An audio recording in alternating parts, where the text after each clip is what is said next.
This is up in the air. Oh, what an effort! What an effort!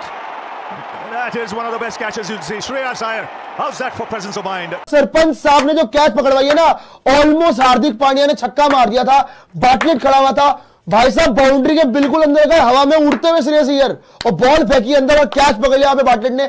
What a presence of mind. और Punjab Kings के लिए हर बार जब भी दिक्कत की बात है, डोंट वरी भाई, सरपंच साहब इज देयर, सरपंच साहब इज देयर टू डिलीवर। तो बहुत ही कमाल का कैच पकड़ा यार, बहुत ही top notch, world class apart, शानदार। श्रेयस अय्यर के अद्भुत कैच की सच्चाई, पूरी तरह से चौंक गए रोहित और स्काई। हार्दिक पांड्या आउट या not out, video I. Cricket में हमेशा कहा जाता है कैचेस विन यू मैचेस, और श्रेयस अय्यर ने जो कैच पकड़ा है भाई साहब, अद्भुत कैच है, धमाकेदार कैच है, अविश्वसनीय कैच है। श्रेयस अय्यर ने parallel to the ground catch करके अंदर फेंके। आप सूर्य कुमार यादव, गोल्डन डक, उसकी शक्ल देखते, और वो रोहित शर्मा भी, उनको दोनों को देखते वो इतना हैरान थे कि इस बंदे ने किया क्या है। वहां पे हार्दिक पांड्या सारी गेंदें वेस्ट करके गया 12 पे 14। यहां पर मुंबई के प्लेयर्स ने अटैक किया हुआ था, डिकॉक 100 मार गया, फिर भी श्रेयस अय्यर ने कम रन्स पे रोक दिया। इसीलिए सरपंच साहब मेरे हिसाब से इस पूरे आईपीएल के along with Rajat Patidar, one of the best captains, two of the best captains, Shreyas Iyer, Rajat Patidar, salute है भाई दोनों सरपंच साहब। जो कैच अब देखें, कैच तो वो जो पांड्या का पकड़ा बाउंड्री पे श्रेयस अय्यर ने, वो पूरा यानी पूरी हांडी पका के एंड पे कोई दूसरा बंदा आके बीच में ऐसी कोई चम्मच हिलाए, बोले जी मैंने पका दी है, तो वही हिसाब था। पूरा अच्छा तगड़ा कैच पकड़ के, वो कैच पकड़ के थ्रो किया, बाटलेट ने बाकी कैच पकड़ लिया और विकेट, वो कैच जो है वो बाटलेट के खाते में चला गया। श्रेयस अय्यर के मगर सना भाई जो 50 हुई है, और आपको पता है कि पहली 6 बॉलों पे 5 रन थे और 26 गेंदों पे 26 गेंदों पे जो है वो 50 बनाई, और बड़े कूल काम कंपोज्ड, कोई एग्रेशन नहीं, बिल्कुल आराम से, जिस तरह कहते हैं ना कि 210 रन का फ्लॉलेस किस्म का जो चीज है वो किया। मैं बार बार एग्जांपल देता हूँ, ये चैंपियंस ट्रॉफी इसी की वजह से इंडिया जीता है। अगर बैटिंग पर नोट, और कोहली ने भी रन किया और सब चीजें हैं, बट बेसिकली इस बंदे ने मैच जितवाए। ठीक है ना, ये यहाँ से बहुत तगड़ा है, इसको तो कप्तान होना चाहिए इनका। ये दुर्भाग्यपूर्ण है कि श्रेयस अय्यर को टीम इंडिया में जगह नहीं मिली। ऐसा सिर्फ आप नहीं सोचते, ऐसा वो अजीत अगरकर भी सोचते हैं, जिन्होंने श्रेयस अय्यर को सेलेक्ट नहीं किया।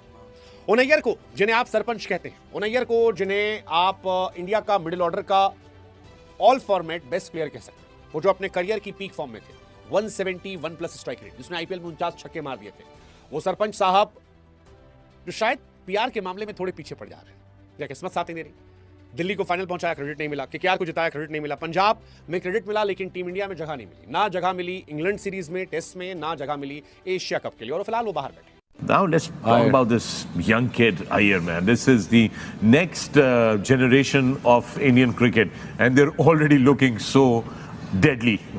How do we go about tackling with this in the future, Malik? Shreyas Iyer, he's been scoring runs. A lot of people were discussing that he struggles against the short ball.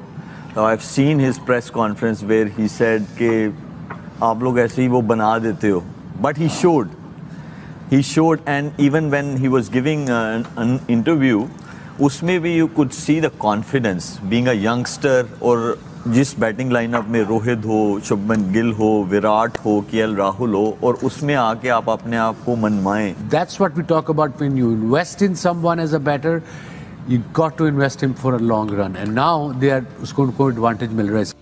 ऐसे नहीं करते ना वसीम भाई, जब वो किसी पे invest करते हैं तो वो उसको ऐसे नहीं जाने देते। अगर उसकी जगह कोई आ भी जाए, रन्स भी बना ले या विकेट्स ले ले, तो वो उसको ऐसे नहीं जाने देते। वो होमवर्क करते हैं, लॉन्ग रन का करते हैं। ये देखिए, थ्रू प्रॉपर चैनल जब भी आप कोई चीज करेंगे तो ऐसे रिजल्ट्स आएंगे। मिडिल ऑर्डर में इस तरह की हिटिंग, इस तरह की बैटिंग दिखने को नहीं मिली है, और कहीं ना कहीं जरूर ये बाउंसर पे फंसते हैं, मगर ये पिच में इतना दमखम ही नहीं था कि ये बाउंसर पे आउट हो जाते, और सीधी हिट बड़ी आला खेलते हैं। कोई 7-8 छक्के लगाए उन्होंने, और सबसे इंपॉर्टेंट पोजीशन पे आके ये बैटिंग करते हैं, और बहुत बड़ा इन्होंने प्लेटफॉर्म ढूंढा, बहुत बड़ा स्टेडियम ढूंढा अपनी बेस्ट इनिंग्स। मैच जो होते हैं वो हाई स्कोरिंग होते हैं इस ग्राउंड में, तो अब देखते हैं कि क्या चलता है। और जो कैच अब देखें, कैच तो वो जो पांड्या का पकड़ा बाउंड्री पे श्रेयस अय्यर ने, वो पूरा यानी पूरी हांडी पका के एंड पे कोई दूसरा बंदा आके बीच में ऐसी कोई चम्मच हिलाए बोले जी मैंने पका दी है, तो वही हिसाब ही था।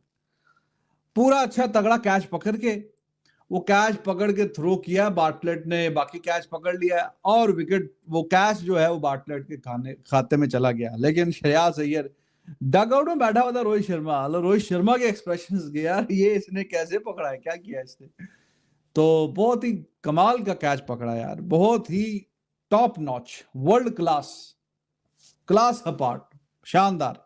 तो वो छक्का होते जा रहा था, वो विकेट निकल गया उधर से। तो फील्डिंग भी अच्छी किया, बीच में कैच कुछ भी सही पकड़े, तो अच्छा मैच होने की तवक्को है। अय्यर के अद्भुत कैच की सच्चाई, पूरी तरह से चौंक गए रोहित और स्काई।